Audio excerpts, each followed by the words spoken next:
नौ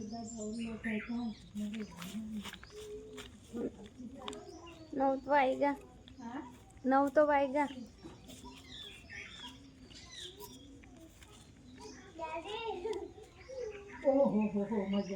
બહુ ના ખાતી હા, ખાંસી થઈ જશે અને આજ તો બહુ ના ખાતી ના ના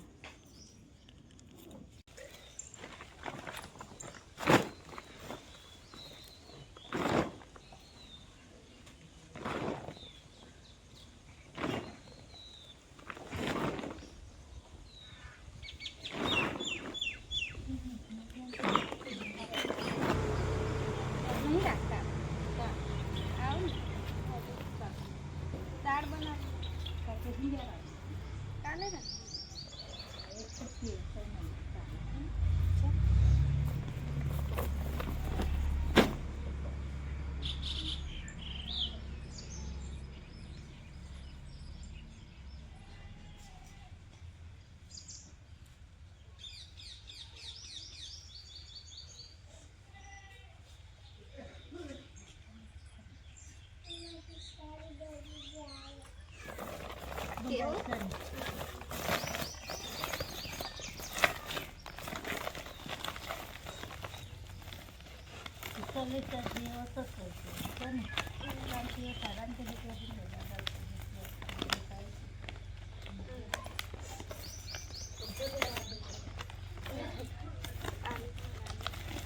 તમને એક ભાજી બતાવું, કોણ કોણ ઓળખે છે કમેન્ટ કરજો।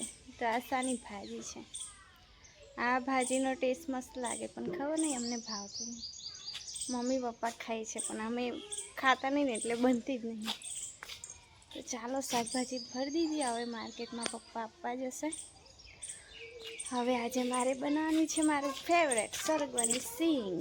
તો ચાલો હવે પહેલાં તો સમારવા જઈએ।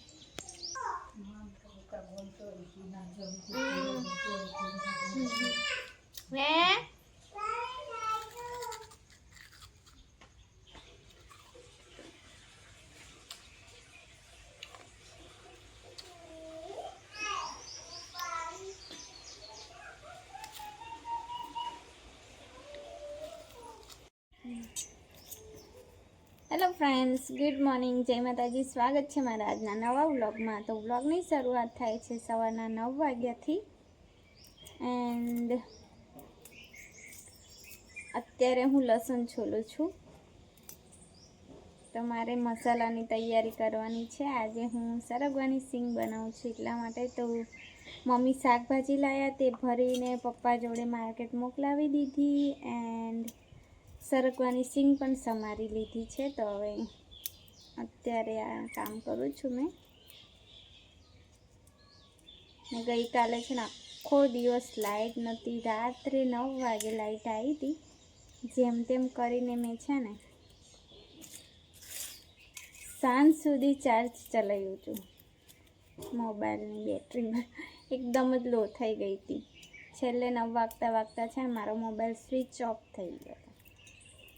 તો લાઇટ વગર જિંદગી અધૂરી છે એવું લાગે। આજના ટાઈમમાં તો એવું લાગે। તો બધું ચલાવી લઈએ, ગરમી સહન કરી લઈએ, પણ જો મોબાઈલ જો સ્વિચ ઓફ થઈ જાય ને તો પછી ટાઈમ જ નહીં જતો। બહુ આદત પડી ગઈ છે।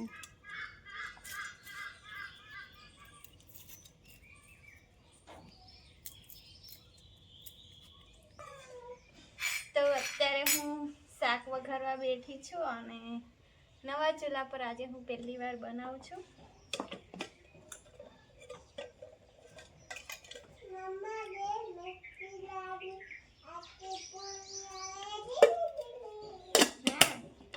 તો આ બધું છે ને ધીરે ધીરે સરખું થશે, કેમ કે અહીંયા છે ને કોટ બનાવવાનો છે। પછી મેં મસ્ત રસોડું બનાવીશ।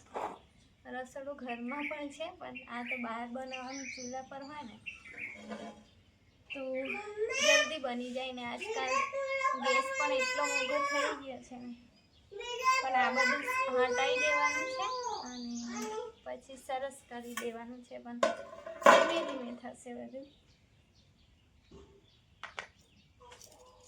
મારા હસબન્ડ છે ને ચકલા માટે કુંડું લાવ્યા છે. તો અત્યારે થોડું ગઈકાલે લાવ્યા હતા, તો પાણી ઓછું થઈ ગયું ને તો નાવતા નહીં ફાવતું. મસ્ત કાબર નાવવા આવી. તો આખું કુંડું ભરી દઉં ને એટલે સરસ નાવશે. બધું ઠંડુ કરી દઉં. તો મારી પાસે છે ને ચકલાઓને પાણી પીવડાવવા આવ્યું હતું. આ શું છે ખબર? માટલા પર ઢાંકવાનું ઢાંકણ. તો હવે તો સરસ લાયા છે એટલે આમાં મસ્ત નાવશે. આમ ઠંડુ કરી દઉં ને. શું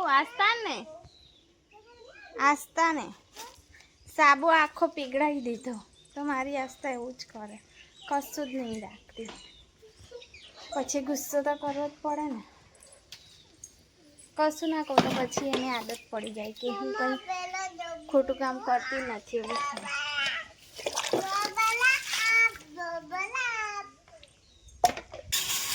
તો અત્યારે 12:30 થયા છે અને હું વાસણ ધોઉં છું.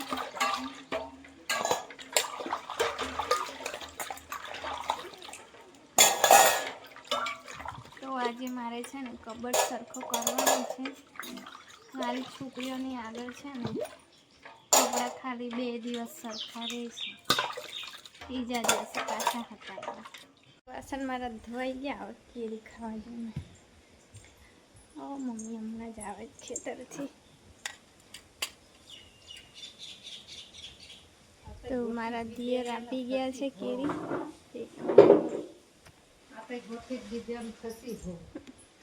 કેરી ખાવા જવું એવું કહેતી હતી, ઊંઘતી નહીં. ઉપર આપી દો મને.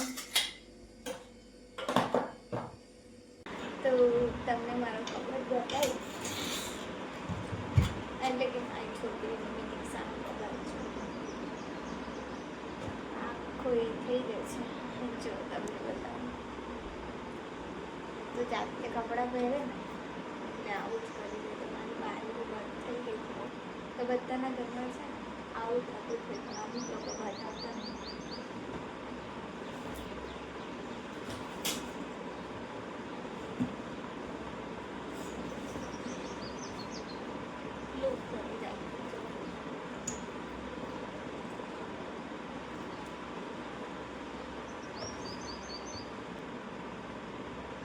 તો હવે આમાંથી નવા કપડાં રદ કરું, જૂના ભેગાઈ ગયા એ પણ. તો જો કપડાં અમે સરખી રીતે ગોઠવી દીધા છે. આ કપડાં ધોવા કાઢ્યા છે, આ બાજુના કપડાં કાઢી નાખવા કાઢ્યા છે. તો આ ખાલી 2 દિવસ જ સરખું રહેશે. અંદર છે બેટા, ફ્રીજમાં છે. તો મારી આસ્તાને ફ્રોક બહુ ગમે, એટલે બહુ ગમે. આ બધા કપડાં જૂના છે એટલે કાઢી નાખો. ચાલો, બહાર જીઓ ફાઈબરવાળા આવ્યા છે, એમને અંદર બોલાવી લઉં. તો ગાઈસ મેં અત્યારે તકલીફ કરું છું. 2 દિવસ બનાવી દીધું ડબ્બા.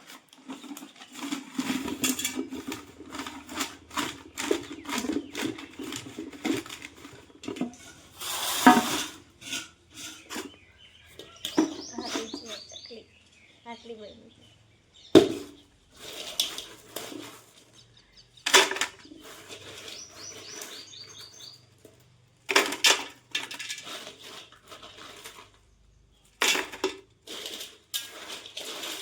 વાગી ગયા છે અને જમવાનું મારું બની ગયું છે. હવે મારી બંને ટેણીઓને જમાડી દઉં.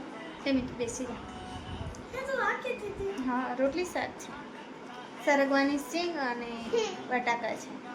ખાઈ લે ચાલ, પલાઠી વાળીને. ખાવામાં બહુ એ છે મારી મોટી. તને પણ એ જ લઈને આવું છું. ભાત ખાવાની છે કે રોટલી? હે બેટું, શું ખાઈશ? તો ફાઇનલી મારા હસબન્ડ ત્યાંથી નીકળી ગયા છે. તો આવશે હવે રાત્રે 12-1 વાગે. તો મારી બંને છોકરીઓ ખાઈ લીધું. હવે હું પણ ખાઈ લઉં. અને મારું ફેવરેટ શાક છે એટલે એ જ હું ખાઈ લઉં.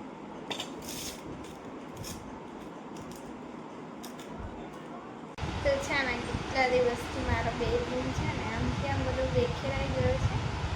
હવે આવતીકાલે હું બધું સેટ કરીશ. અને આસ્તા મારી શું કરે છે તો આસ્તા લખે છે. શું બનાવે છે?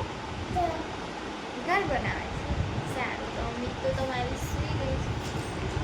હવે અમે પણ થોડી આરામ તેમ કરીએ ને પછી અમે પણ સૂઈ જઈએ. તો બ્લોગને પણ એન્ડ